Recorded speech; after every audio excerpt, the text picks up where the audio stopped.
મારું નામ નીતિન.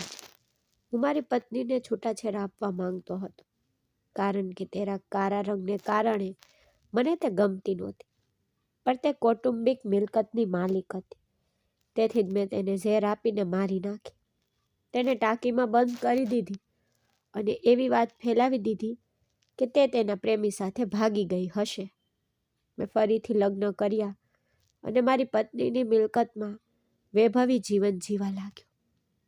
પરંતુ જ્યારે પણ હું મારી બીજી પત્નીની નજીક જતો, ત્યારે મને કોઈને કોઈ ઘટના યાદ આવતી. હું ખૂબ જ પરેશાન હતો. મને વિચાર આવ્યો કે શું આ મારા પાપોની સજા છે? પછી હું મારા જૂના ઘરમાં ગયો અને લોકોએ મને જોતાની સાથે જ મને ફૂલોનો હાર પહેરાવ્યો. હું તેમની ક્રિયાઓથી સદબદ્ધ થઈ ગયો અને સમજી શક્યો નહીં કે આ બધું મારી સાથે કેમ થઈ રહ્યું છે. આજે જ્યારે સુનેના સ્નાન કરીને બાથરૂમમાંથી બહાર આવી, ત્યારે જ તેનું શરીર પાંદડાની જેમ ધ્રુજી રહ્યું હતું. તેનો સુંદર ચહેરો, જેનો મને અધિકાર હતો, તે નિસ્તેજ થઈ ગયો હતો. તેની આંખો ભયથી ઉભરાઈ રહી હતી. તેને જોઈને હું અચાનક ચોંકી ગયો. છેલ્લા ઘણા અઠવાડિયાથી હવેલીની દિવાલો પર ચોટેલો એ જ અશુભ ભય ફરી એકવાર મારી સામે આવ્યો હતો. હું ઝડપથી તેની પાસે ગયો અને તેના ઠંડા હાથ મારા હાથમાં લીધા અને પૂછ્યું, શું વાત છે સુનેના? તું આટલી ડરી કેમ છે? શું થયું? મારા અવાજમાં છુપાયેલ દુઃખ તેનાથી છટકી ગયું હોય તેવું લાગતું હતું. તેણે મારી સામે આંખો પહોળી કરીને જોયું અને કહ્યું, હું આ ઘરમાં રહેવા માંગતી નથી. નીતિન, તમારી પત્ની છું. કૃપા કરીને મને લઈ જાઓ. હું અહીં રહેવા માંગતી નથી. તે વારંવાર એક જ વાત કહેતી રહી. તમારી પાસે પૈસાની કમી શું છે કે તમે મને બીજું ઘર ખરીદી શકતા નથી? હું અહીં એક ક્ષણ પણ નહીં રહીશ. હું મરી જઈશ, પણ હું ચાલી જઈશ. જ્યારે પણ હું સ્નાન કરતી વખતે પાણી ચાલુ કરું છું, ત્યારે તેમાંથી એક વિચિત્ર ગુંજરાવ આવે છે. એવું લાગે છે કે કોઈ ડૂબી રહ્યું છે, અંતિમ શ્વાસ લઈ રહ્યું છે. હું ગભરાઈ ગઈ છું. પણ આજે નીતિન, આ ખૂબ થઈ ગયું છે. તે અવાજો સાથે પાણીને બદલે નળમાંથી લોહી આવવા લાગ્યું. જાડું લાલ રંગનું લોહી. તેની દુર્ગંધ મારા મગજમાં છવાઈ ગઈ. મારું કહેવું છે કે આ ઘરમાં કંઈક ખોટું છે. કંઈક ભયંકર ખોટું છે. આ ઘર કલંકિત છે. તમારી પહેલી પત્ની અહીં મરી ગઈ હતી ને? કદાચ તેની આત્મા અહીં છે અને મને અહીં રહેવા ન દો. પ્લીઝ, પ્લીઝ નીતિન, મારો વિશ્વાસ કરો. મારી સંભાળ રાખો. પ્લીઝ, મને હવે દુઃખ ન થવા દો. મને લઈ જાઓ. હું અહીં નહીં રહું. સુનેનાના મોંમાંથી લોહીનો ઉલ્લેખ સાંભળીને મારું શરીર શૂન્ય થઈ ગયું. મારા પગ નીચેથી જમીન સરકી ગઈ. મેં તરત જ મારા હાથ તરફ જોયું. આ એ જ હાથ હતા જેનાથી મેં મારા જીવનનો સૌથી જનધન્ય ગુનો કર્યો હતો. મારી કરોડરજ્જુમાંથી ઠંડી ધ્રુજારી વહી ગઈ. શું આ માત્ર એક સંયોગ હતો કે મારું પાપ મને ત્રાસ આપી રહ્યું છે? મારા હાથ પર પરસેવાના ટીપા આવવા લાગ્યા અને હું ધ્રુજવા લાગ્યો. મારી પહેલી પત્ની સાક્ષીના મૃત્યુને 4 મહિના થઈ ગયા હતા. 4 મહિના પહેલા મેં તેને મારા પોતાના હાથે ઝેર આપી દીધું હતું અને તે બધું તેના કાળા રંગને કારણે. કારણ કે તેનો કાળો રંગ, તેની ત્રાસી આંખો મારા માટે એક ક્ષણ માટે પણ અસહ્ય હતી.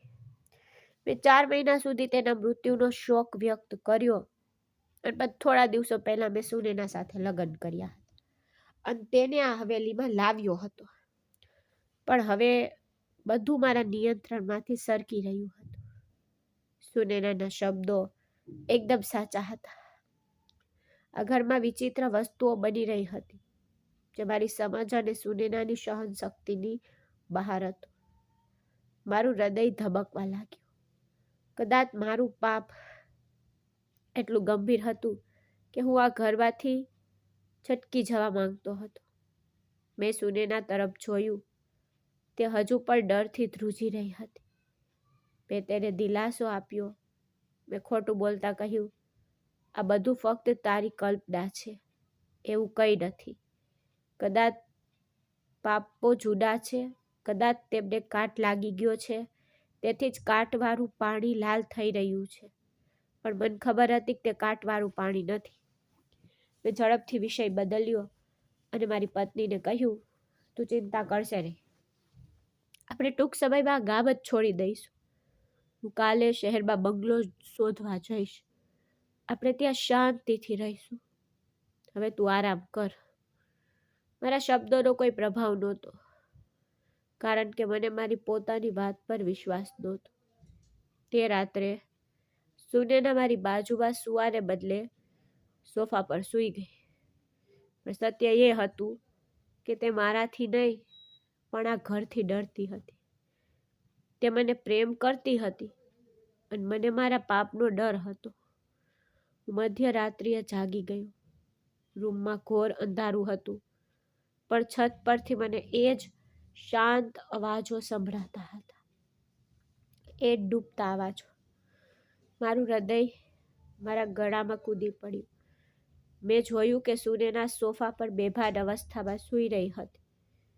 હું જમીન તરફ ધ્યાન આપીને થાકી ગયો હતો, છતાં અવાજોએ મને ઊંઘવા દીધો નહીં. આ અવાજો નહોતા, પણ મારા હૃદયની ચીસો હતી, જે મને મારા ગુનાની યાદ અપાવતી હતી. મેં વિચાર્યું કે કદાચ સુનેનાને મેળવવા માટે મેં જે કર્યું તેનું પરિણામ મારે ભોગવવું પડશે. અને આ તો શરૂઆત હતી. હું પથારીમાંથી ઉઠીને સુનેના પાસે ગયો. મેં વિચાર્યું કે હું તેને મારી નજીક ખેંચીશ, મારા પોતાના ડરને ઓછો કરવા માટે. તેને મારા હાથમાં લઈશ. મેં હળવેથી મારો હાથ તેના ખભા પર મૂક્યો હતો ત્યારે છત પરથી પ્લાસ્ટરનો ટુકડો તૂટી પડ્યો. અમારી વચ્ચે જ્યાં હું થોડી વાર પહેલા સૂઈ રહ્યો હતો. જો સુનેના સોફા પર સૂતી ન હોત તો પ્લાસ્ટર સીધું તેના માથા પર પડત, અથવા જો હું ત્યાં જ રહેત તો તે મારા માથાને કચડી નાખત.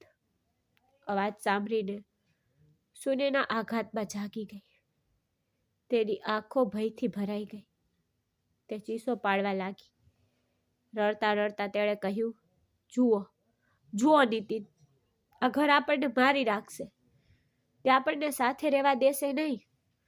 હું અહીં ક્યારેય નહીં રહીશ. કૃપા કરીને મને અહીંથી બહાર કાઢો. મને જવા દો.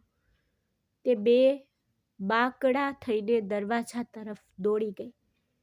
મેં તેને પકડવાનો પ્રયાસ કર્યો, પણ મારું પોતાનું શરીર ગભરાઈ ગયું. હું સદબદ થઈને ત્યાં ઊભો રહ્યો.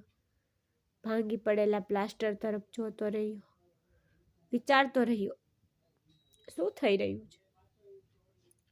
જ્યારે પણ હું મારા જીવનની નજીક જવાનો પ્રયાસ કરતો, જ્યારે પણ સુનેના સાથે ખુશ રહેવાનો પ્રયાસ કરતો, ત્યારે કોઈ દુર્ઘટના સર્જાતી હતી. શું આ મારું પાપ હતું કે સાક્ષી હતી જે મૃત્યુ પછી પણ મને છોડતી નહોતી? તે મને મારી ખુશીથી, મારી સુનેનાથી દૂર રાખતી હતી. તે મને આ મિલકતની માલિકી આપી રહી હતી, પણ મને તેનો ઉપયોગ કરવા દેતી નહોતી. હવે આ બધાથી મારું માથું ફરતું હતું.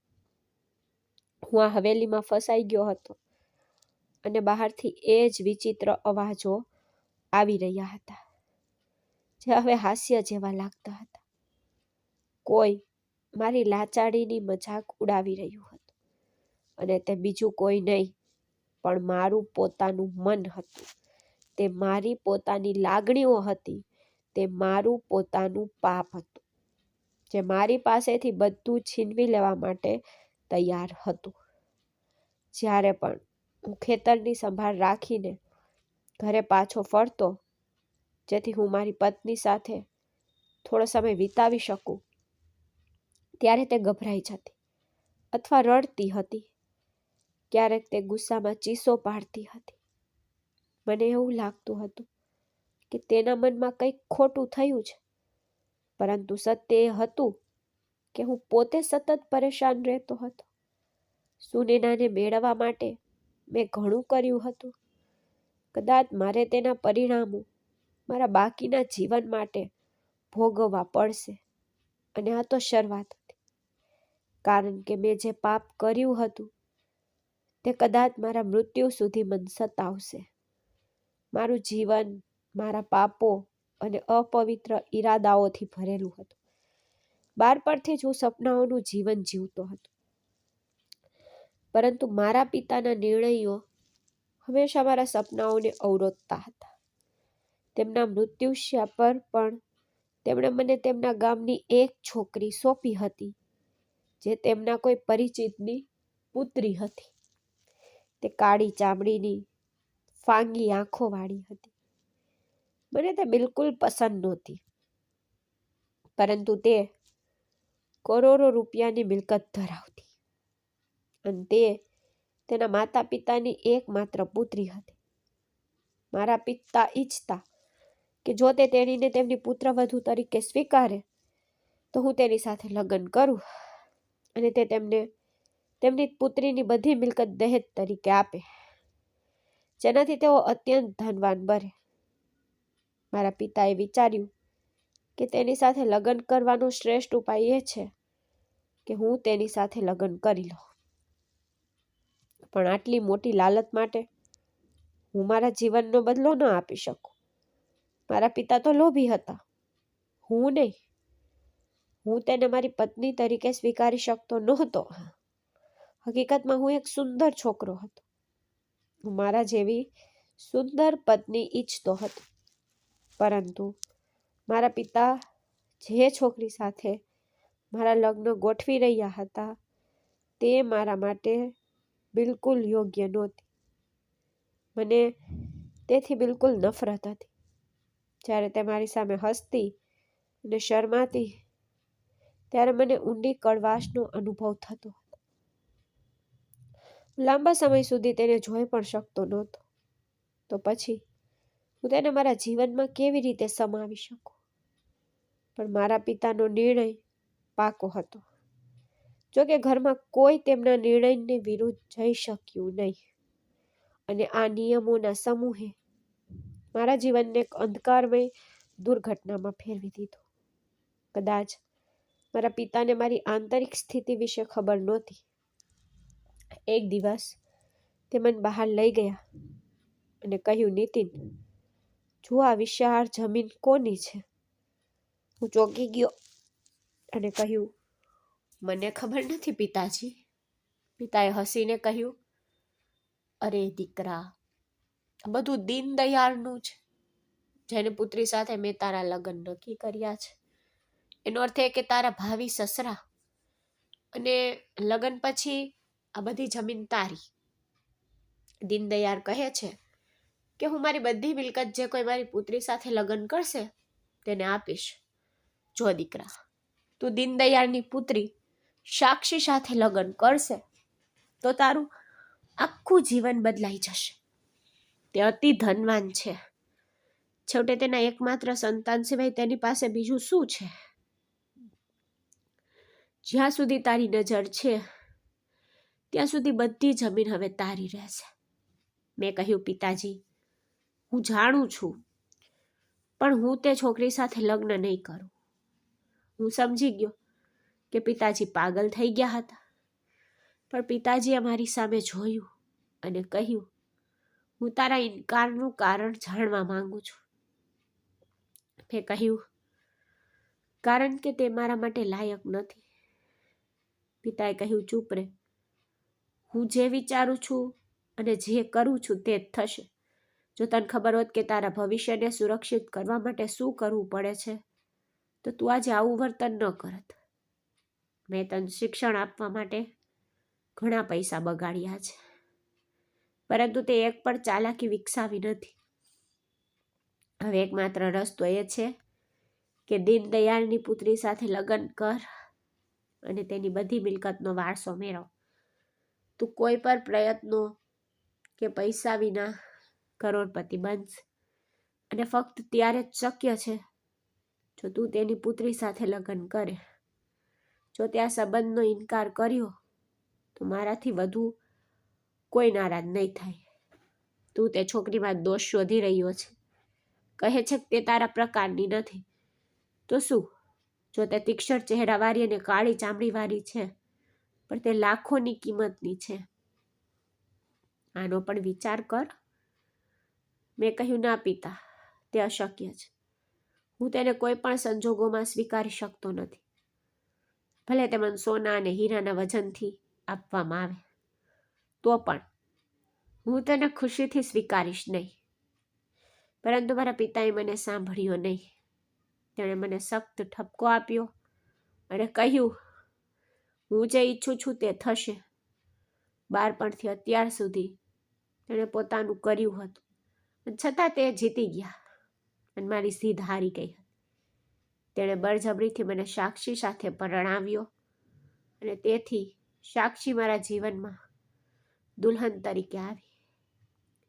તેના લાલ રંગના પહેરવેશમાં તેનો રંગ વધુ ઘાટો દેખાતો હતો. હું એક થોડો શિક્ષિત છોકરો હતો અને શહેર જતો વિદ્યાર્થી, અને મારા સપના પણ શહેરમાં જ રહેતા હતા. પરંતુ મારા પિતાએ મને કડક નિયંત્રણમાં રાખ્યો હતો. મૃત્યુશયામાં પણ તે મારા ગળામાં દોરડું અને પગમાં બેડીઓ બાંધવાનું ક્યારેય ભૂલ્યા નહીં.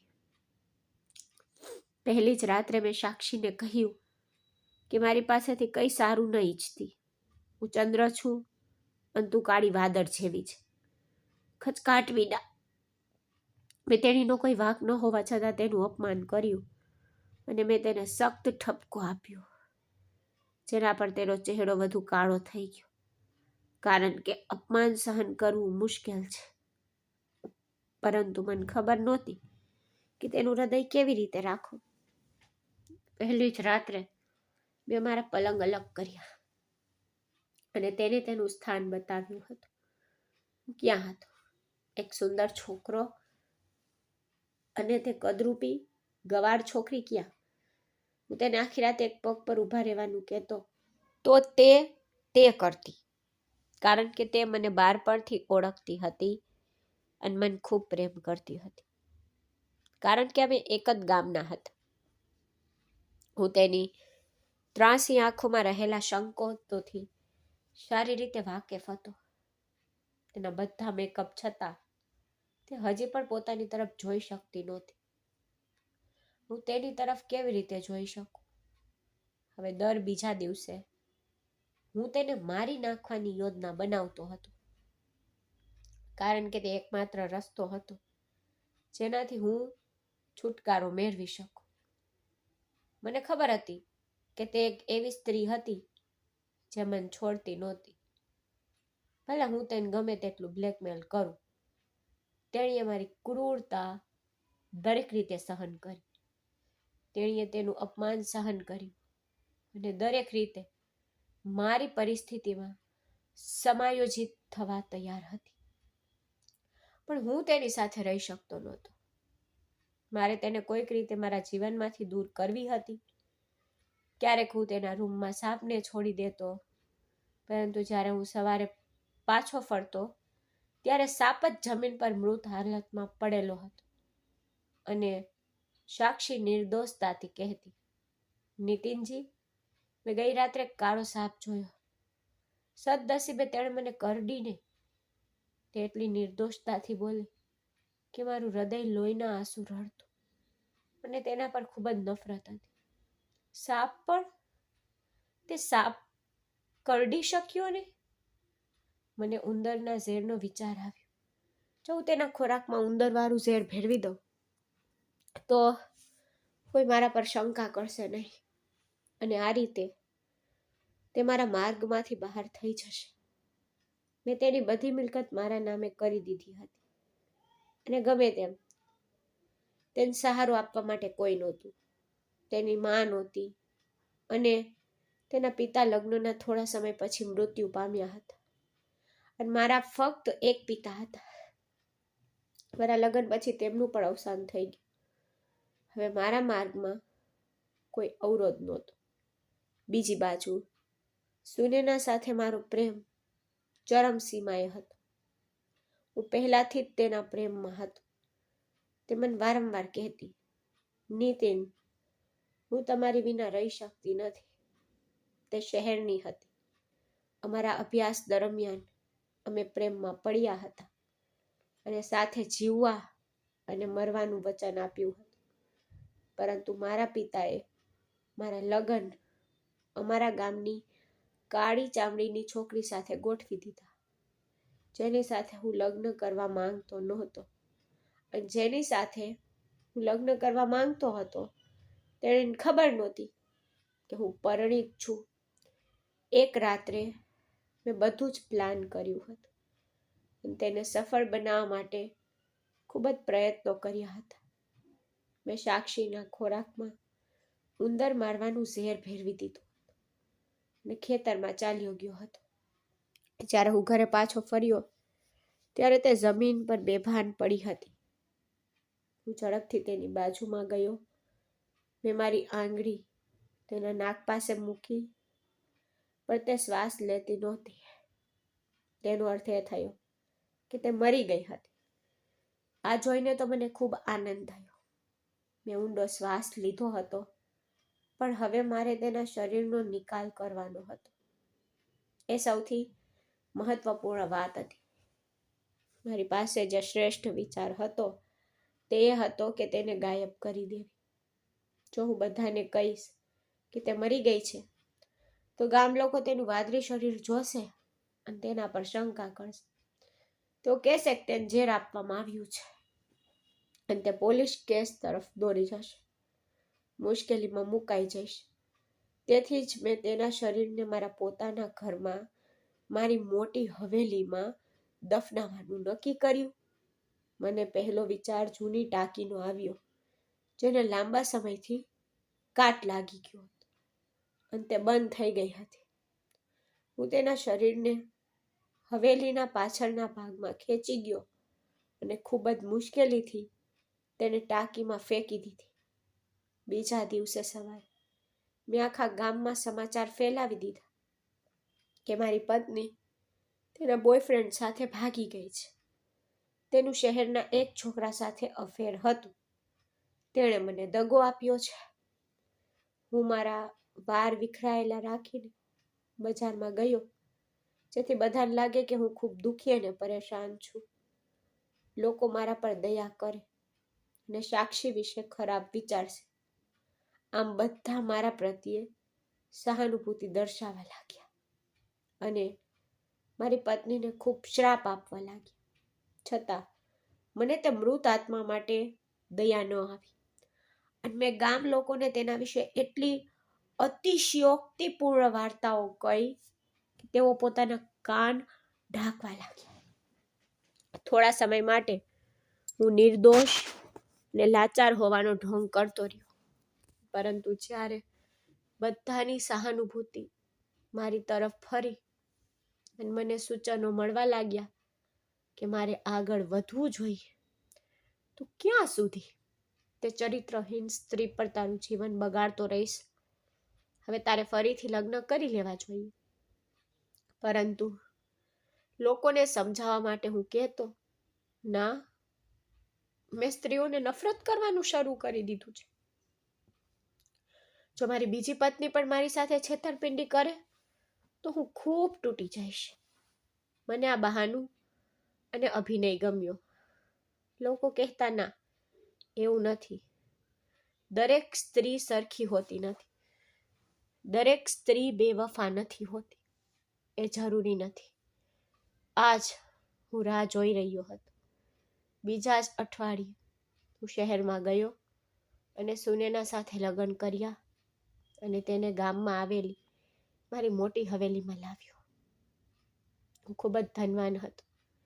સુનેનાના પરિવારે આ બધા ગુણો જોઈને સરળતાથી તેની સાથે મારા લગ્ન ગોઠવી દીધા. સુનીના સાથે લગ્ન કરવું એ મારા જીવનનો સૌથી મોટો દિવસ હતો, જે દિવસનું મેં ઘણા સમયથી સ્વપ્ન જોયું હતું. પરંતુ મારી ખુશી અલ્પ જીવી રહી, કારણ કે તે રાતથી વિચિત્ર ઘટનાઓ બનવા લાગી, જેના કારણે હું સુનેનાને ખરેખર મારો પ્રેમ વ્યક્ત કરી શક્યો નહીં. અમારા લગ્નની પહેલી જ રાત્રે મેં મારી ટેરેસ પર પગલાં સાંભળ્યા તો સુનેના ગભરાઈ ગઈ, કારણ કે એક ડરપોક છોકરી હતી તે ભૂત અને આવી વસ્તુઓમાં માનતી હતી, જ્યારે હું માનતો નહોતો. પહેલી રાત અમારા ટેરેસ પર વિતાવી કે ઉપરના મારે ચાલતા કોઈ પણને જોતા રહ્યા. પછી દરેક રાત્રે એ જ નાટક ચાલુ રહ્યું. અમારા લગ્નને 1 જ મહિનો થયો હતો અને સુનેના આવી બાબતોથી વધુ ને વધુ ડરવા લાગી હતી. તે બીમાર થવા લાગી, જાણે તેને કોઈ ગંભીર બીમારી થઈ ગઈ હોય.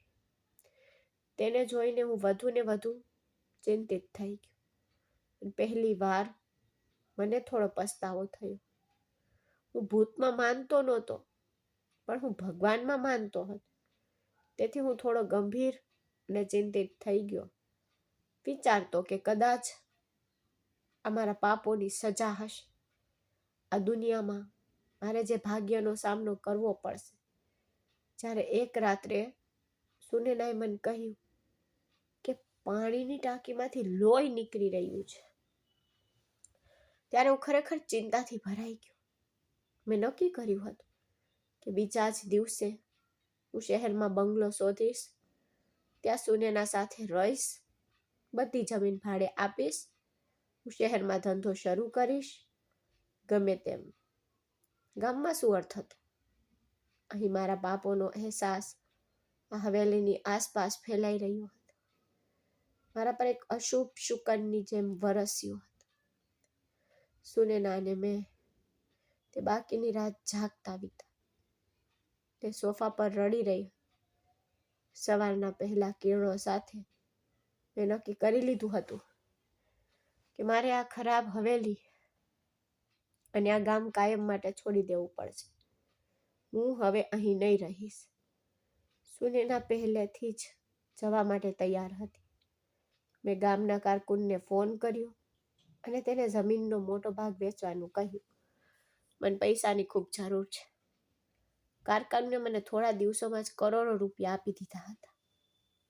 એ જ પૈસા જે મેં જમીન વેચીને કમાયા હતા, એ જ પૈસા જેના માટે મેં મારી પત્નીને મારી નાખી હતી, આજે એ જ પૈસા મારો જીવ બચાવી રહ્યા હતા. કદાચ તે મને એક નવી મુશ્કેલીમાં મૂકવાના હતા. મેં શહેરના મુખ્ય વિસ્તારમાં એક ભવ્ય બંગલો ખરીદ્યો હતો અને તે હવેલીથી ખૂબ જ અલગ હતો. તે નવો, સુંદર અને ભરાવદાર હતો. સુનેના તેને જોઈને ખૂબ ખુશ થઈ ગઈ. મહિનાઓ પછી મેં તેની આંખોમાં ચમક જોઈ. તે ગમે તેમ કરીને હવેલી છોડી દેવા માંગતી હતી અને હવે મને ખબર હતી કે તે શાંતિથી રહેશે. તે દોડી રહી હતી, બંગલાના દરેક ખૂણાનું નિરીક્ષણ કરી રહી હતી. મને પણ રાહત થઈ. મને લાગ્યું કે મેં આખરે મારા ગુનાને કાયમ માટે તે જૂની હવેલીના કુંડમાં દફનાવી દીધો છે. હવે કોઈ અવાજ મને ત્રાસ આપશે નહીં. કોઈ લોહી મારી ખુશીમાં ભાગ લેશે નહીં. મેં સુનેનાનો હાથ પકડીને હસીને કહ્યું, આ આપણું નવું ઘર છે. અહીં કોઈ આપણને હેરાન કરશે નહીં. જ્યાં સુધી મેં સુનેના સાથે લગ્ન કર્યા નહીં, ત્યાં સુધી તેને ખબર નહોતી કે મારી પહેલી પત્ની હતી.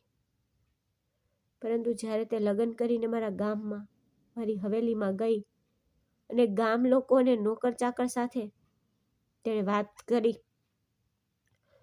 ત્યારે સત્ય ધીમે ધીમે બહાર આવ્યું. પરંતુ તેણીને દગો આપવાનો કોઈ અફસોસ નહોતો. મેં તેણીને બધું કહ્યું કે મારા પિતાએ મને સાક્ષી સાથે લગ્ન કરવા દબાણ કર્યું હતું, પરંતુ તે લાંબુ જીવી ન શકી અને મરી ગઈ. મેં સુનેનાને કહ્યું, આ આપણું ઘર છે, અહીં કોઈ આપણને હેરાન કરશે નહીં, આપણે નવું જીવન શરૂ કરીશું. સુનેના શરમાઈ ગઈ અને આંખો નીચી કરી અને મેં રાહતનો શ્વાસ લીધો. પરંતુ મારી રાહત ફક્ત ક્ષણિક હતી. જગ્યા હમણાં જ બદલાઈ ગઈ હતી. મારું પાપ ઉકેલાયું નહોતું. હું મારા નવા જીવનની પહેલી રાત્રે ખૂબ ખુશ હતો. મેં મારા પોતાના હાથે સુનેના માટે જ્યુસનો ગ્લાસ બનાવ્યો હતો. હું હસતા હસતા તેની પાસે આવ્યો. તે મારી રાહ જોતી પલંગ પર બેઠી હતી. મેં ગ્લાસ તેની તરફ લંબાવ્યો કે તરત જ મારા હાથ ધ્રુજવા લાગ્યા. સાક્ષીને જ્યારે મેં ઝેર આપ્યું હતું તે દ્રશ્ય મારા મનમાં ઝરહળ્યું. તે પણ મારી રાહ જોઈ રહી હતી. મારા હાથ એટલા જોરથી ધ્રુજ્યા કે ગ્લાસ મારા હાથમાંથી સરકી ગયો અને જમીન પર પડી ગયો, જેનાથી બધો જ્યુસ સુનેનાના મોંઘા કપડા પર છલકાઈ ગયો. તેણે તરત જ ચીસ પાડી, પણ તેની ચીસ ભયથી નહીં પણ ગુસ્સાથી ભરેલી હતી. તમે શું કર્યું નીતિન? તમે મારો સુંદર ડ્રેસ બગાડ્યો. શું તમે જોઈ શકતા નથી? મેં ઝડપથી માફી માંગી અને કહ્યું કે ગ્લાસ મારા હાથમાંથી સરકી ગયો હતો. પણ મારી નજર તે ગ્લાસ પર નહોતી. તે લાલ જ્યુસ પર હતી જે સુનેનાના કપડામાંથી ટપકતું હતું. બરાબર તે દિવસે બાથરૂમના નળમાંથી ટપકતું લોહીની જેમ. આ જોઈને મારું હૃદય ડૂબી ગયું. ના, આ બની શકે નહીં. તે ફક્ત મારી કલ્પના હતી. મેં મારી જાતને સાંત્વના આપી અને રૂમ સાફ કરવાનું શરૂ કર્યું. તે રાત્રે હું સુનેના પાસે જવાની હિંમત એકઠી કરી શક્યો નહીં. હું થાકનો ઢોંગ કરીને થોડે દૂર સૂઈ ગયો, પણ મને ઊંઘ ન આવી. મને મારા પોતાના હાથથી અણગમો લાગતો હતો. પછીના થોડા દિવસો શાંતિથી પસાર થયા. અમે ઘર સજાવ્યું અને ખરીદી કરવા ગયા. હું સુનેનાને ખુશ રાખવાનો શ્રેષ્ઠ પ્રયાસ કરી રહ્યો હતો. હું તેને અહેસાસ કરાવવા માંગતો હતો કે હું તેને કેટલો પ્રેમ કરું છું, પણ હું મારી જાતને છેતરતો હતો. એક સાંજે સુનેના ડ્રેસિંગ ટેબલ પર બેઠી હતી. પોશાક પહેરીને ખરેખર સુંદર દેખાતી હતી. એ જ સુંદરતા જેના માટે મેં કદરૂપી છોકરીને મારી નાખી હતી. મારું હૃદય તેને મારા હાથમાં પકડવા માટે ઝંખતું હતું. હું તેની પાછળ ઊભો રહ્યો. મેં તેને અરીસામાં જોઈ તો તે હસતી હતી. જેમ મેં તેને સ્પર્શ કરવા માટે હાથ લંબાવ્યો તો મને સુનેના પાછળ મારું પોતાનું પ્રતિબિંબ દેખાયું નહીં. તેના બદલે એક ક્ષણ માટે મેં એક ઘેરો પડછાયો જોયો. એક કાળો રંગ અને બે ત્રાંસી આંખો જે મારી સામે તાકી રહી હતી. મેં ચીસ પાડી અને જોરથી જમીન પર પડી ગયો. સુનેના ગભરાઈને મારી તરફ દોડી. તેને પૂછ્યું, શું થયું નીતિન? તમે કેવી રીતે પડી ગયા? તમને શું થયું? તમે ઠીક છો? પણ હું તેને કેવી રીતે જવાબ આપી શકું? મારી નજર અરીસા પર ટકેલી હતી. જ્યાં હવે બધું સામાન્ય હતું ત્યાં ફક્ત સુનેના હતી. હવે પડછાયો ગાયબ થઈ ગયો હતો અને મારું આખું શરીર પરસેવાથી તરબોળ થઈ ગયું. મેં ઢોંગ કર્યો કે મારું બ્લડ પ્રેશર ઓછું થઈ ગયું હશે. મને ખૂબ જ નબળાઈ લાગતી હતી. સુનેનાએ મને ઉપાડ્યો અને પલંગ પર સુવડાવ્યો, પણ સહાનુભૂતિની બદલે તેની આંખોમાં મૂંઝવણ હતી. તે શંકાસ્પદ નજરે મારી સામે જોઈ રહી હતી. તે રાત પછી અમારી વચ્ચે એક શાંત દિવાલ ઊભી થઈ ગઈ હતી. સુનેનાએ પોતાનું અંતર રાખવાનું શરૂ કર્યું. તે મારી સાથે વાત કરતી, પરંતુ તેના શબ્દોમાં પહેલા જેવી લાગણીનો અભાવ હતો. હવે હું તેની નજીક જવાથી ડરતો હતો. મને લાગ્યું કે જે ક્ષણે હું તેને સ્પર્શ કરીશ તો સાક્ષીનો ચહેરો ફરીથી મારી સામે આવશે. અથવા કોઈ બીજી દુર્ઘટના બનશે. હું મારો મોટા ભાગનો સમય બંગલાના અભ્યાસ રૂમમાં વિતાવવાનું શરૂ કર્યું. મોડી રાત્રે જાગતો રહેતો. મને હવે વિચિત્ર અવાજો સંભળાતા નહોતા, પણ મને મારા કાનમાં કોઈના દબાયેલા શ્વાસનો અવાજ સંભળાતો હતો. જાણે કોઈ મૃત્યુ પહેલા અંતિમ શ્વાસ લઈ રહ્યું હોય. મને ખબર હતી કે આ અવાજો બહારથી નથી આવી રહ્યા, તે મારી અંદરથી આવી રહ્યા છે. તે મારા પાપના અવાજો હતા. એક રાત્રે સુનેના મારા રૂમમાં આવી. તે ગુસ્સામાં હતી અને બોલી, તમે ક્યાં સુધી આમ મારાથી ભાગતા રહેશો નીતિન? આપણે ખુશ રહેવા માટે નવું ઘર ખરીદ્યું છે, પણ તમે મારી સાથે વાત પણ નથી કરતા. આ રૂમમાં હંમેશા બંધ રહો છો. શું વાત છે? તમે મારાથી ખુશ નથી કે હવે તમે તમારી પહેલી પત્ની વિશે વિચારી રહ્યા છો? તેના છેલ્લા શબ્દો મારા હૃદયને તીરની જેમ વીંધી ગયા. મેં તેના પર બૂમ પાડી, તું શું વાત કરી રહી છે સુનેના? હું તેને નફરત કરતો હતો. તને ખબર છે ને કે હું ફક્ત તને જ પ્રેમ કરું છું. સુનેનાએ સ્મિત સાથે મને ટોણો માર્યો. પ્રેમ? અને તમે? જો તમે મને પ્રેમ કરતા તો તમે મારી નજીક કેમ ન થાત? તમે મને સ્પર્શ કરવાથી કેમ ડરો છો? અરીસામાં જોઈ એવી રીતે ચીસો પાણે છો જાણે ભૂત જોઈ લીધું હોય. નીતિન, મને સાચું કહો, તે ગામમાં તમે શું કર્યું હતું? સાક્ષીનું શું કર્યું હતું? શું તમે તો તેને? તે વાત પૂરી કરે તે પહેલા મેં ગુસ્સામાં મારો હાથ ઊંચો કર્યો અને દિવાલ સાથે અથડાયો. મારો હાથ ઘાયલ થઈ ગયો હતો અને લોહી નીકળતું હતું. સુનેના ડરથી પાછળ હટી ગઈ. મારી આંખોમાં લોહી આવી ગયું હતું. મેં તેના પર ચીસો પાડવાનું શરૂ કર્યું. કહ્યું, તું પાગલ છે? તું મારા પર શંકા કરી રહી હતી? પણ સત્ય હતું કે મને મારી જાતનો જ ડર હતો. સુનેના રડતી રડતી રૂમમાંથી બહાર તો દોડી ગઈ અને હું આ મોંઘા બંગલામાં, આ વૈભવી સ્ટડી રૂમમાં ઊભો રહી.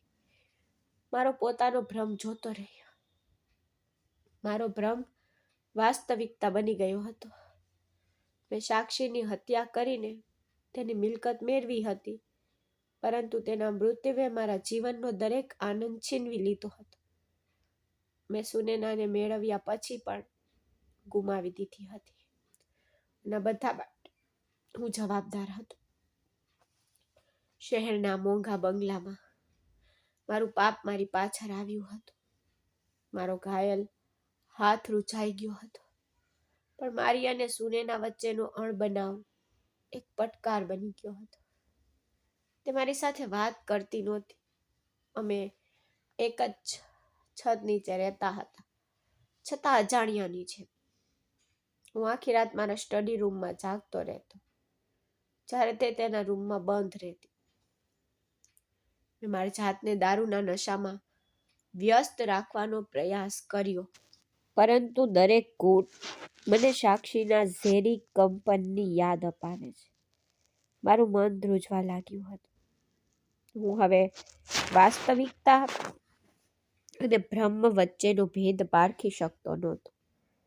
મને સતત લાગતું કે કોઈ મારો પીછો કરી રહ્યું છે. જ્યારે પણ હું ગાડી ચલાવતો ત્યારે મને સાઈડ મિરરમાં સાક્ષીનો ચહેરો દેખાતો. એ આંખો મને જ જોતી. હું કોઈ પ્રોફેશનલ કિલર નહોતો જે ખૂન કર્યા પછી પોતાનો ગુનો ભૂલી શકે. આ પહેલી વાર હતું જ્યારે મેં આટલો ગંભીર ગુનો કર્યો હતો. હું બ્રેક લગાવીને પાછળ જોતો, પણ પાછળની સીટ ખાલી જોતો. જ્યારે હું ઘરે એકલો હોય ત્યારે મને પગલાંનો અવાજ સંભળાતો. એવું લાગતું હતું કે કોઈ મારા કાનમાં ફફડાટ ફેલાવી રહ્યું છે. તું ભાગી શકીશ નહીં નીતિન. હું ચીસો સાંભળતો, પણ મને સાંભળવા માટે કોઈ નહોતું. સુનેના હવે મારી હાલતથી ડરતી નહોતી. તે મને સારી રીતે ઓળખતી હતી. તે મને માનસિક દર્દી માનતી હતી, કોઈ ઈલાજ વગરનો દર્દી. દિવસે ને દિવસે નબળો પડતો જતો હતો.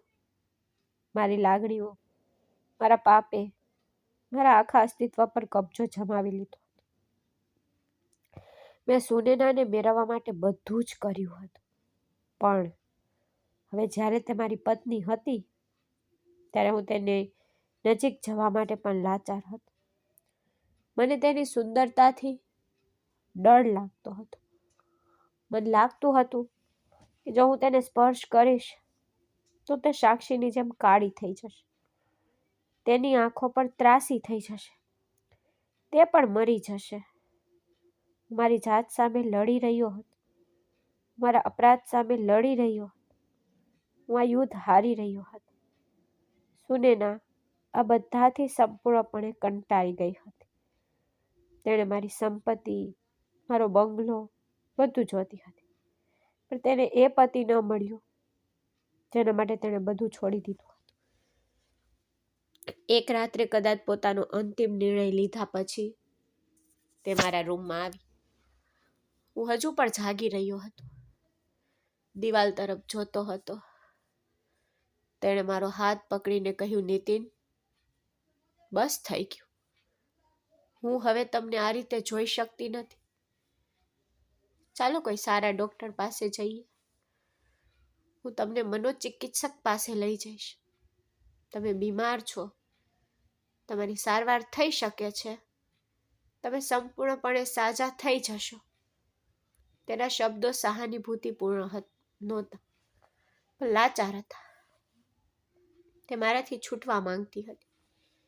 મેં તેની તરફ જોયું અને તે દયાથી મારી સામે જોઈ રહી હતી. મેં તેનો ચહેરો જોયો, તેનો સુંદર ચહેરો, તેની તેજસ્વી આંખો, પણ ના, બધું ફરી ઝાખું થઈ ગયું. તે ચહેરો બદલાઈ ગયો. તે સુનેના નહોતી, તે સાક્ષી હતી, જે મારી સામે ઊભી હતી, મારા પર હસતી હતી. તેની ત્રાસી આંખો મારી મજાક ઉડાવી રહી હતી. તે કહી રહી હતી, જુઓ નીતિન, તે મને મારી નાખી, પણ તમે આનાથી પર ખુશ ન થઈ શક્યા. તમે મારા છો, ફક્ત મારા. મારું મન ખાલી થઈ ગયું. મેં ભયંકર ચીસ પાડી, ના, આ ન થઈ શકે. તું અહીં શું કરી રહી છે? તું પહેલેથી જ મરી ગઈ હતી. મેં તને મારી નાખી હતી. મેં તને ટાંકીમાં ફેંકી દીધી હતી. દૂર જા, મારાથી દૂર જા. મેં મારો હાથ ઊંચો કર્યો અને મારા બધા બળથી તેના ચહેરા પર મારવાનો પ્રયાસ કર્યો, પણ તે સુનેના હતી. છેલ્લી ઘડીએ તે પાછળ હટી ગઈ અને મારો હાથ હવામાં જ રહ્યો હતો. સુનેનાની આંખોમાં કોઈ લાચારી કે દયા નહોતી. તેની આંખો સંપૂર્ણ નફરતથી ભરાઈ ગઈ. તે ધ્રુજતી મારાથી 2 ડગલા પાછળ હટી ગઈ. તેનો અવાજ નફરતથી ભરેલો હતો. તમે પાગલ થઈ ગયા છો? તમે નીતિન નથી, તમે ખૂની છો. આજે તમે તમારા પોતાના મોઢે કબૂલ કર્યું છે કે તમે તેને મારી નાખી. હા, તમે ખૂની છો. તમે સાક્ષીને મારી નાખી છે. હવે મને સમજાયું કે તે હવેલીમાં જે બનતું હતું તે ભૂત નહોતું. તમારો ગુનો જ અમને ડરાવી રહ્યો હતો. તમારા હાથ પર લોહી છે નીતિન. તમે ખૂની છો. હું તમારી સાથે રહી શકતી નથી. હું એક ખૂની સાથે મારું જીવન બરબાદ કરી શકતી નથી. હું તમને છોડી દઈશ. તેણે ચીસ પાડી અને હું ત્યાં જ ઊભો રહ્યો, આશ્ચર્યચકિત થઈને તેને જોતો રહ્યો. તેના શબ્દો મારા કાનમાં પીગળાયેલા કાચની જેમ ગુંજ્યા. તે સાચું તો કહી રહી હતી. હું ખૂની હતો.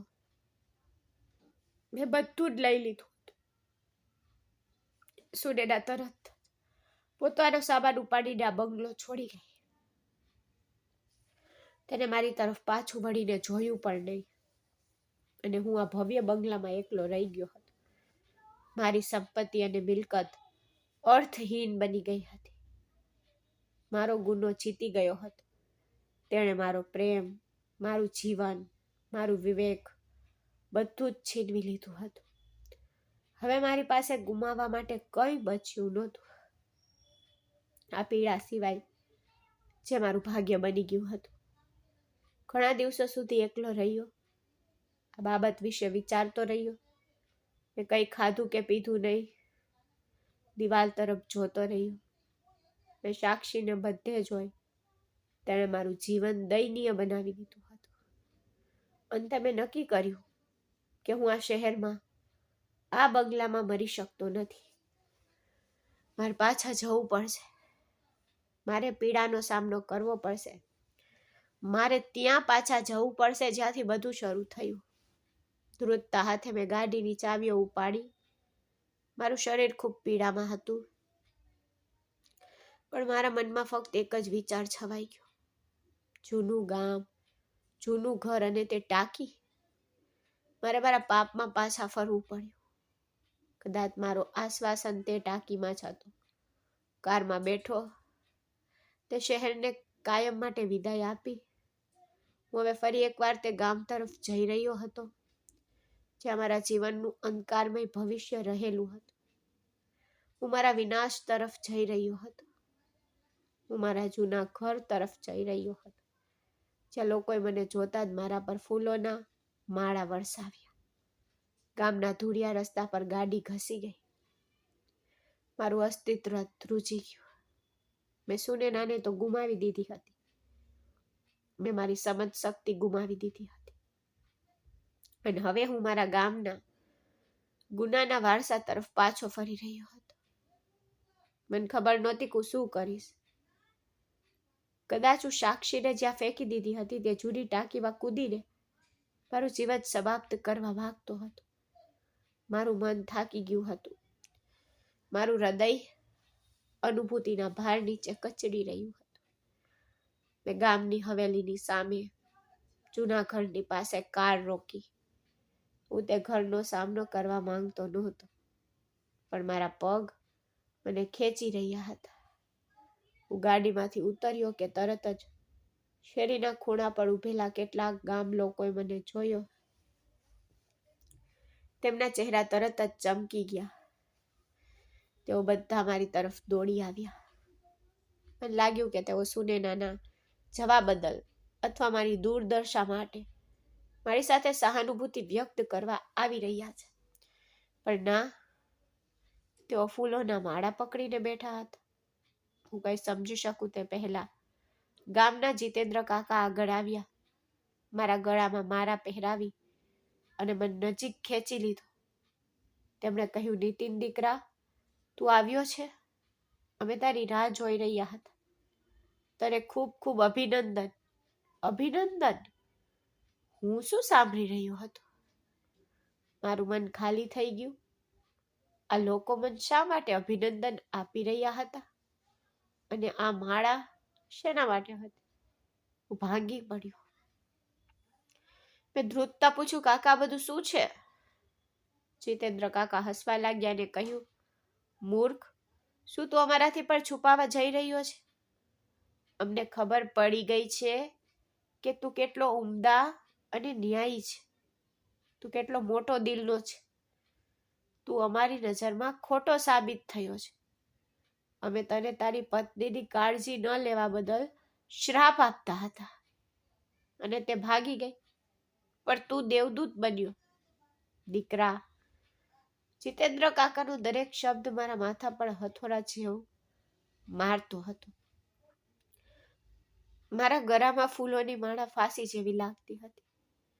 તેની સુગંધ સાક્ષીને આપેલા ઝેર જેવી હતી, કડવી અને ઘાતક. તે મને અંદર ખેંચવા લાગ્યા. જવા માંગતો નહોતો, કારણ કે જમીન મારા પગને કડક કરી રહી હતી, પરંતુ તેના જુસ્સા અને દ્રઢ નિશ્ચયથી મને ધક્કો મળ્યો. વધુ ગામ લોકો ભેગા થયા અને એક સાથે નારા લગાવી રહ્યા હતા, નીતિન અમર રહો, નીતિન અમર રહો, પરોપકારી પતિ અમર રહે. હું ખૂની હતો અને તેઓ મને ઉમદા અને ન્યાયી કહેતા હતા. આ કેવો મજાક, આ કેવી સજા! હું રડી પણ શકતો નહોતો. હું ચીસો પણ પાડી શકતો નહોતો. તેણે મને જૂના ઘરના આંગણામાં ધકેલી દીધો. પછી મારા રૂવાડા ઊભા થઈ ગયા. મારી આંખો પહોળી થઈ ગઈ. આંગણામાં ખાટલા પર એક વજૂદ સૂતેલું હતું, માખીઓથી ગૂંજતું એક નાજુક શરીર. મેં ધ્રુજતી આંખો સાથે આ ચહેરા તરફ જોયું. તે એ જ ત્રાસી આંખો હતી જે અંદર ઊંડા ડૂબી ગઈ હતી. એ જ શ્યામ રંગ, બીમારી અને નબળાઈને કારણે હવે વધુ ઘેરો થઈ ગયો. આંખો નીચે કારા વર્તુળો બંધાઈ ગયા હતા અને શરીર હાડપિંજર બની ગયું હતું.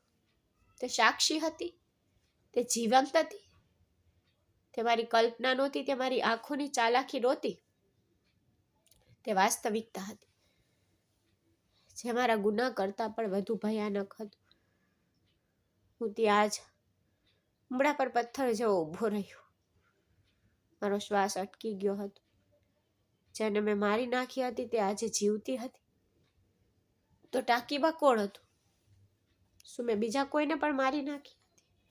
ના, મેં સાક્ષીને ઝેર આપ્યું હતું.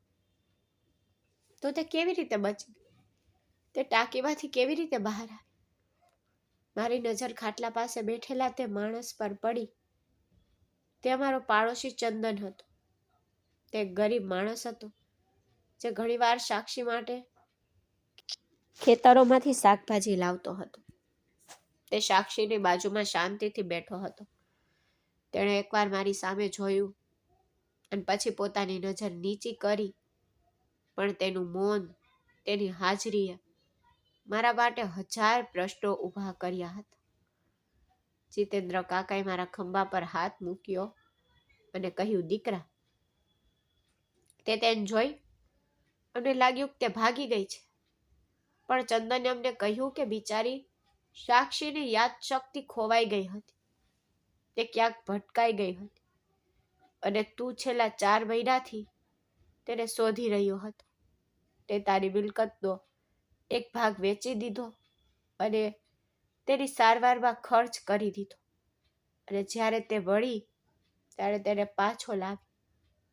ભલે તે હવે ઉપયોગી નહીં રહ્યો હોય, પણ તે તેને છોડી નહીં. દીકરા, તું ખરેખર દયાળુ છે. તું ભગવાનનું સ્વરૂપ છે દીકરા. ગામમાં બધા મને ભગવાન કહેતા હતા.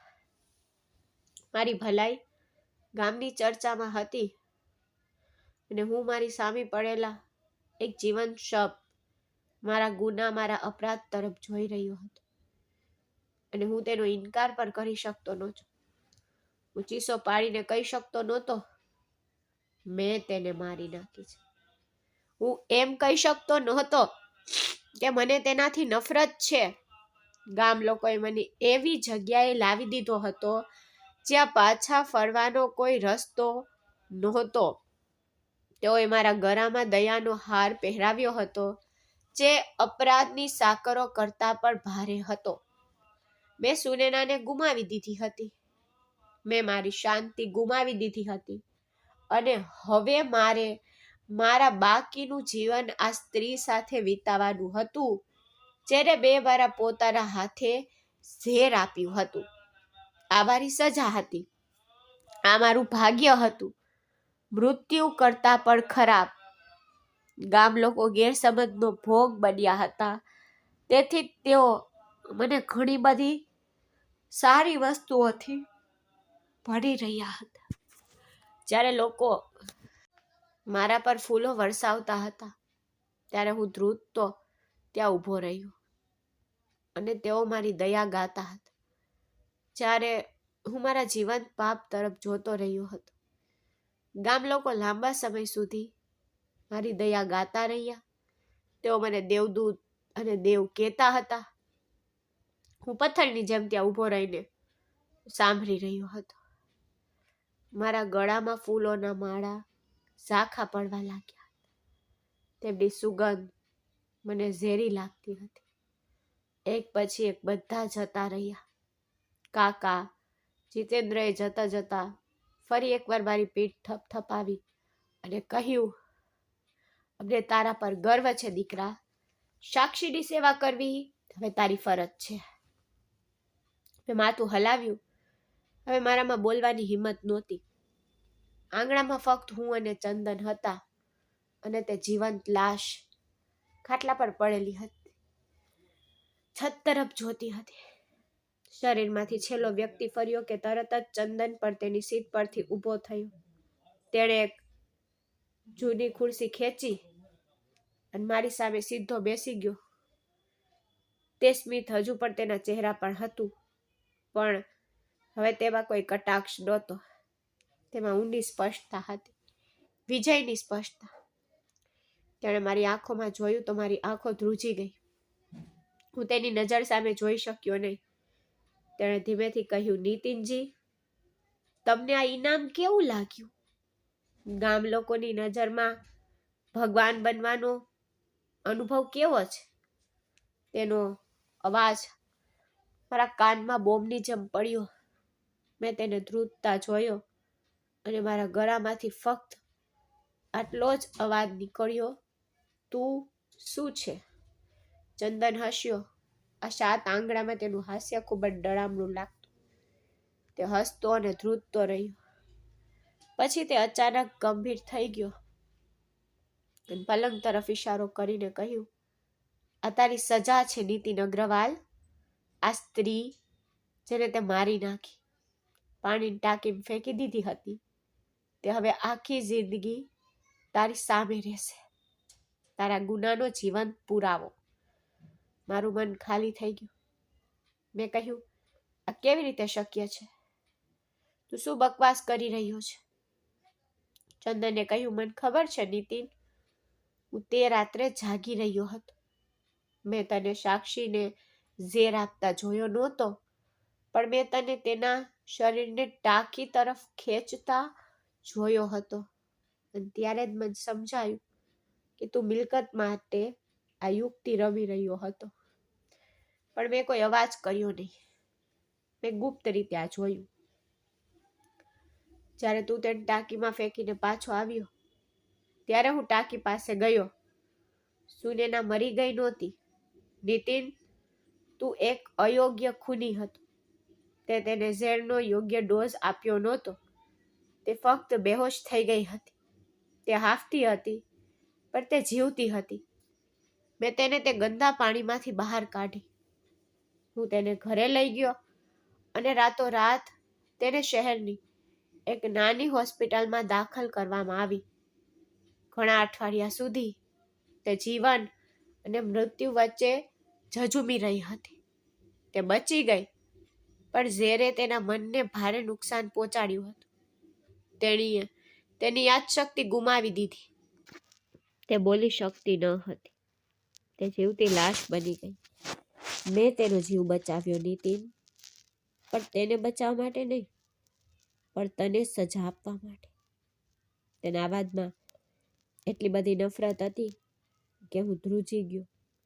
તેણે આગળ કહ્યું, જો હું ઈચ્છતો હોત તો મેં તરત જ પોલીસને ફોન કર્યો હોત. તને ફાંસી આપવામાં આવી હોત. પણ મૃત્યુ ખૂબ જ સરળ સજા છે નીતિન. હું તને રોજ મળતો જોવા માંગતો હતો. મેં રાહ જોઈ. મેં તને સુનેના સાથે લગ્ન કરતા જોયો. મેં તને હવેલીમાં ખુશીથી રહેતા જોયો હતો. પછી મેં મારી રમત રમવાનું શરૂ કર્યું. બાથરૂમમાંથી આવતા તે અવાજો, લોહી, પ્લાસ્ટર પડવાનું. મેં તારી શાંતિ બગાડવા માટે તો બધું જ કર્યું, જેથી તારો અપરાધ તને ડરાવી દે અને તું ભાગી જાય. મને ખબર હતી કે તું પાછો આવીશ. તું તારા ગુનાથી બચી શકતો નથી. અને જો હું આજે તને અહીં પાછો લાવ્યો છું, ગામ લોકોની નજરમાં તું હીરો બની ગયો છે, પણ મારી નજરમાં તું કેદી છે. હવે તું આ લાશની સેવા કરશે. તારું આખું જીવન તેની ગંદકી સાફ કરવામાં અને તેના દરેક સારા અને ખરાબનું ધ્યાન રાખવામાં પસાર થશે. તું તેને તારા પોતાના હાથે ખવડાવશે, એક એક કોળિયા સાથે. તને તારું ઝેર યાદ આવશે. તું તેને નફરત પર કરી શકશે નહીં, કારણ કે દુનિયા વિચારે છે કે તું એક સારો પતિ છે. મેં ધ્રુજતા કહ્યું, હું આ નહીં કરું. હું જઈ રહ્યો છું. હું પાછળ ફરવા માંગતો હતો. તે જ સમયે ચંદને શાંતિથી તેના ખિસ્સામાંથી મોબાઈલ ફોન કાઢ્યો અને મને આપ્યો. તેમાં એક વિડીયો ચાલી રહ્યો હતો. અંધારું હતું, પણ ચાંદનીના પ્રકાશમાં મારો ચહેરો સ્પષ્ટ દેખાઈ રહ્યો હતો. હું સાક્ષીના નિર્જીવ શરીરને ટાંકીમાં ફેંકી રહ્યો હતો. મારા હાથ ધ્રુજતા હતા. મારી આંખો ભયથી ભરાઈ ગઈ હતી. ચંદન હસ્યું અને કહ્યું, જે દિવસે તું છેડી દેવાનું અથવા તેના પ્રત્યે અપમાન કરતા ઓછું કંઈ કરવાનું વિચારશે, તે દિવસે આ વિડીયો પોલીસ સુધી પહોંચશે. હવે નિર્ણય તારો છે નીતિન. આ જીવતી લાશને ભગવાને તને સેવા કરવા અથવા ખૂની બનીને ફાંસી પર ચડી જા. હું જમીન પર પડી ગયો. મારા ગળામાં ફૂલોના માળા મારા ગળામાં રહેલી ફાંસી કરતા પર ભારે હતા. મેં સુનૈનાને ગુમાવી દીધી. મેં મારી મિલકત ગુમાવી દીધી. અને હવે મેં મારી સ્વતંત્રતા પણ ગુમાવી દીધી. મેં ખાટલા પર પડેલી જીવતી લાશ તરફ જોયું અને પછી મારી સામે ઊભેલા શેતાનને હસતા જોયું. મને સમજાયું કે મારા પર શું મુશ્કેલી આવી હતી. મારો ગુનો હતો મૃત્યુ પછી પણ જીવતો. તે મને તેની સાથે મારવા અને પછી મારી સજાનો બદલો લેવા પાછો આવ્યો હતો. ત્યાંથી એક ચક્ર શરૂ થયું, જેનો કોઈ રક્ષક નહોતો. તે જ જૂના ઘરમાં કેદ હતો. ગામ લોકોની નજરમાં હું એક દેવ હતો, જે તેની બીમાર પત્નીની સંભાળ રાખતો, પરંતુ વાસ્તવમાં તો હું એક કેદી હતો. મારા ગુનાના જીવતા લાશની રક્ષા કરતો. દરરોજ સવારે સાક્ષીના દુઃખના અવાજથી મારી આંખો ખુલતી. હું તેનો ગંદો પલંગ સાફ કરતો. હું તેના શરીરની ગંદકી સાફ કરતો. એ જ હાથોથી મેં તેને ઝેર આપ્યું હતું. મેં તેને નવડાવી. મને મારા પોતાના હાથ તેના હાડપિંજરના ફ્રેમ પર સાબુ ઘસવાથી ધૂળના થતી હતી. મને હજુ પણ યાદ છે કે મેં તેને ટાંકીમાં ફેંકી દીધી હતી. મને તેનો કાળો રંગ દેખાય છે. મને તેની ત્રાસી આંખો દેખાય છે. તે રંગહીન છત તરફ જોતી હતી. આ એ જ ચહેરો હતો જેને હું નફરત કરતો હતો અને મારા આખા જીવનને નર્કમાં ફેરવી નાખ્યો હતો. અને હવે આ ચહેરો મારી આખી દુનિયા બની ગયો હતો. તે મારો દિવસ, મારી રાત, મારી સજા બની ગઈ હતી. ચંદન દરરોજ હવેલીમાં ફરવા આવતો. તે આંગણામાં ખુરશી પર બેસતો અને મને કામ કરતો જોતો. તે સાક્ષી માટે ફૂલો લાવતો, પણ તેની આંખોમાં કોઈ સહાનુભૂતિ નહોતી. તે મને આદેશ આપતો, નીતિન, સાક્ષીને યોગ્ય રીતે સાફ કર, તેને રસ આપ, જો માખીઓ તેના પર આવી રહી છે. અને ચૂપચાપ નોકરની જેમ તેના આદેશનું પાલન કરતો. હું કંઈ બોલી શકતો નહોતો. તેના મોબાઈલ ફોન પરનો વિડીયો મારા ગુનાનો સબૂત હતો. રાત્રે જ્યારે હું સાક્ષીને દવા આપ્યા પછી ફ્લોર પર થાકીને સૂતો હતો, ત્યારે સુનૈનાનો ચહેરો મારી આંખો સમક્ષ આવતો. તેનો સુંદર હસતો ચહેરો, નવો બંગલો, તે તેજસ્વી રૂમો, તે ખુશી જે મારા હાથમાં આવ્યા પછી પણ મારી પાસેથી છીનવાઈ ગઈ હતી. મારી આંખોમાં આપમેળે આંસુ આવી જતા હતા. મેં સુનૈનાને મેળવવા માટે આ બધું કર્યું હતું. મેં તેને મેળવી, પણ હું તેને સ્પર્શ પણ કરી શક્યો નહીં. મારું પાપ અમારી વચ્ચે આવી ગયું. ચંદનનો પ્લાન સફળ થઈ ગયો હતો. હું રડતો કે મેં મારો પ્રેમ શોધ્યા પછી પણ ગુમાવી દીધો છે. અને મેં જે નફરતને મારવાનો પ્રયાસ કર્યો, તે મૃત્યુ પછી પણ મારા જીવનમાં છવાઈ ગઈ હતી. હું સાક્ષીથી મુક્ત થવા માંગતો હતો, પણ હવે હું તેનો ગુલામ હતો. હું તેની મિલકત મેળવવા માંગતો હતો, પણ હવે હું તેના શરીરનો કેદી હતો. હું મુક્ત થવા માંગતો હતો અને મને આ જીવન કેદની સજા ફટકારવામાં આવી હતી. ગામ લોકો જ્યારે પણ મને મળતા તેઓ મારી પ્રશંસા કરતા, તે તેના બાળકો સમક્ષ મને ઉદાહરણ તરીકે કહેતા કે પતિએ આવી સ્થિતિમાં પણ તેની પત્નીને ક્યારેય છોડી દેવી જોઈએ નહીં. હું તેની પ્રશંસા પર હસવાનો નિષ્ફળ પ્રયાસ કરતો અને ચીસો પાડીને તેને સત્ય કહેવાનું મન થતું. હું ભગવાન નથી, ખૂની હતો, પણ હું ચૂપ રહ્યો, કારણ કે મારી સજા ન્યાયીપણાના ખોટા બહાના હેઠળ મારે ગુનાની સેવા ચાલુ રાખવાની હતી. એક સાંજે હું સાક્ષીને સૂપ પીવડાવી રહ્યો હતો, પણ તે હલતી નહોતી. તેના ગળામાંથી ફક્ત એક નરમ અવાજ નીકળી રહ્યો હતો, જે અવાજ મેં હવેલીની ચારે બાજુથી સાંભળ્યો હતો. હું ધ્રુજી ગયો, મારો હાથ થંભી ગયો. મેં સાક્ષી તરફ જોયું તો તેની આંખો મારી તરફ જોતી જોઈ અને મને લાગ્યું કે તે હસતી હતી. મને સમજાયું કે અવાજો ક્યારેય સમાપ્ત થશે નહીં. તે મારી કલ્પના નહોતી, આ સાક્ષીના છેલ્લા શ્વાસ હતા, જે મારા જીવનનો એક ભાગ બની ગયા હતા. મેં કપ બાજુ પર મૂક્યો અને તેની બાજુમાં ફ્લોર પર બેસીને રડતો રહ્યો.